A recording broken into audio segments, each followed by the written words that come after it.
to Superhero Junkies. We're here at Comikaze Expo. All right, I'm here with Yaya Han. That's the second time we interviewed Yaya. The first time I told you at Lion Forge that you were going to have a comic about you, right? Yes. And it was true. Yes. All right, so what's going on with that? Oh my gosh, it's out. We debuted it at New York Comic Con, and it was really amazing. I still can't believe that. Like, I'm flipping through, I'm like, is this real? Like, it hasn't sunk in yet. So I'm just really grateful for the opportunity, and Lion Forge has been so great, letting me be a part of every step and be a part of the story and the character development, and you know, I got to make the costumes. So yeah, every issue is coming out every month. You know, we have a new issue coming out, and they'll be available soon in all bookstores nationally, and you know, of course, lionforge.com, IDW Comics Plus, all of them. And who are you today? Today I'm dressed as Xiao Jun from the Assassin's Creed universe. Oh, cool. She's a Chinese assassin, and so I'm Chinese, so it definitely, you know, spoke to my, I don't know, my cultural heritage. You know any Chinese Kung Fu? I can kind of fudge it a little bit. A little bit. Tell me about what you're working on. Is Heroes of Cosplay still going on? We've not been contacted yet, so I have no idea at this moment. It's been a really great process. I'm very grateful for it. But as far as new season, I think it's up to the viewers, you know, write to sci-fi, tell sci-fi. Right to sci-fi. Say we want to see Heroes of Cosplay. What else are you working on? I am still constantly working on costumes. I have some projects going on that I can't talk about yet. But No, tell us. Come on. Nope, can't do it. But I am looking forward to sort of winding down traveling-wise for the year, so I can concentrate on those projects. You know, it's going to be a lot of designing, and it's going to be fun. What's your average costume? How long does it take to make? Like this one, how long did that take? This one took about a week. No. Yeah.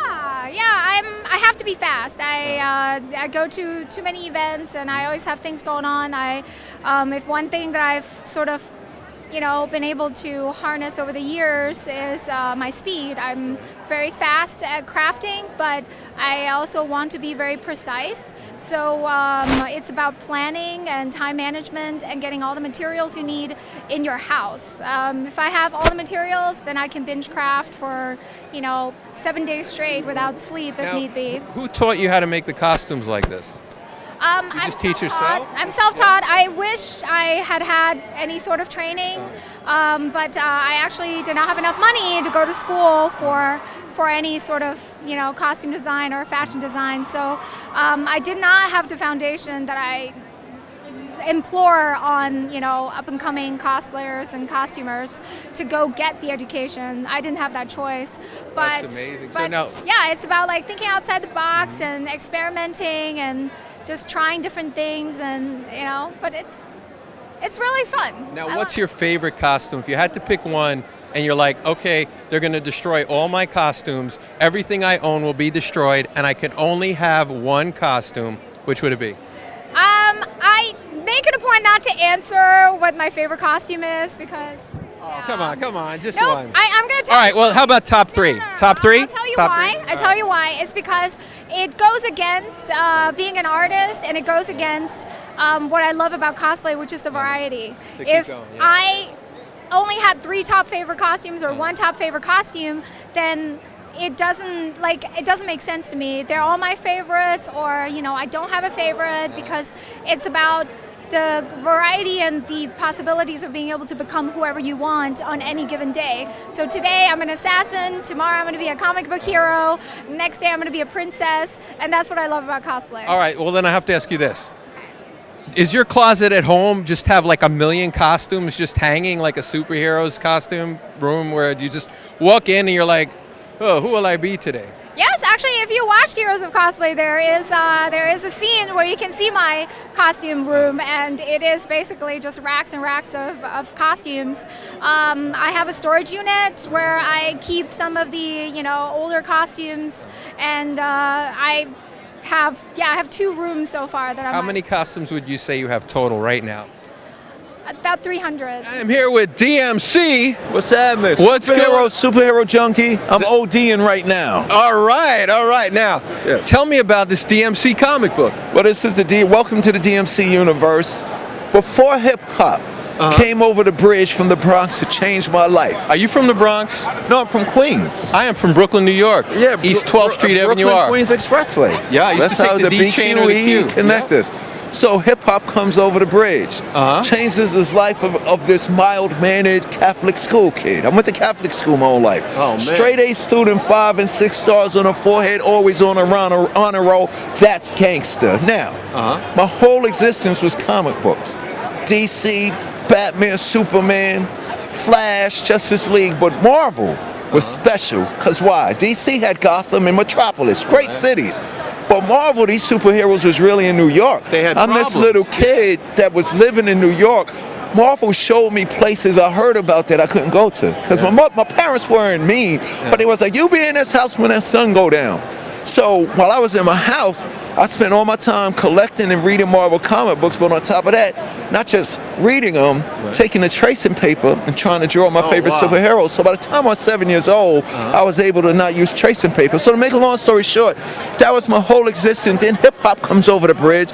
So instead of just pretending to be Batman and Superman running through the house with my favorite blanket on my neck, all of the young people before rap records was even made, we wanted to be Grandmaster Flash and Melly Mel, Africa Bambaataa and the Zulu Nation. So that's what I was doing. Hip hop gets on records.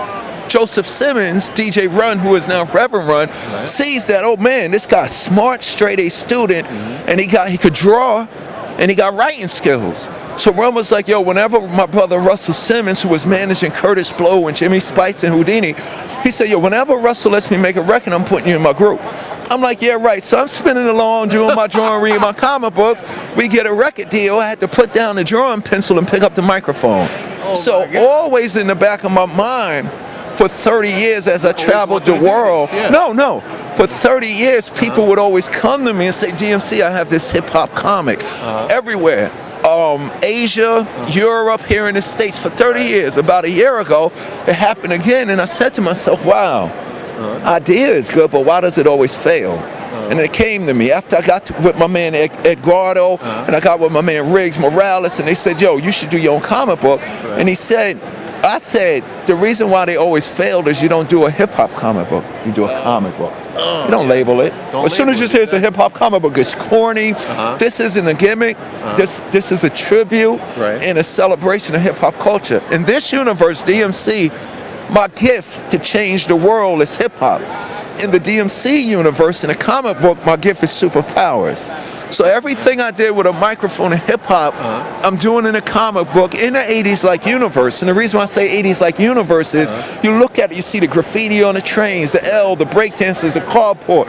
You see punk rock, you see Michael Jackson, you see Keith Haring, you see Madonna, you see the Ramones, you see Lou Reed, you see the Beastie Boys. But is it the back in the day? Because it could be the future. So it's this new universe that is the eternal universe that I'm introducing you into. But DMC in this book never meets Run. Jay is in there. When you see Jay's role, you got to figure out why does that connect. So, but if you know Run DMC history, you say, oh, that's dope. Oh wow! And this comes out right now. It's out. It dropped October 29th. Was the release day of it. Oh, perfect. So it just came out. We've been working on it for a year, and here I am. Awesome. Cool. And you plan, is this a mini-series or continuous? No, it's a continuous series. And that's a good question. DMC is the first superhero in this universe. There's going to be other superheroes introduced and other villains. So let's say by issue 50, I might not be your favorite guy no more. You might fall in love with the other guy we're about to introduce. Oh, that's so there's villains and other heroes. I'm just the first superheroes. And when you enter this universe, you see this guy running around that everybody's talking about. But there's more to come.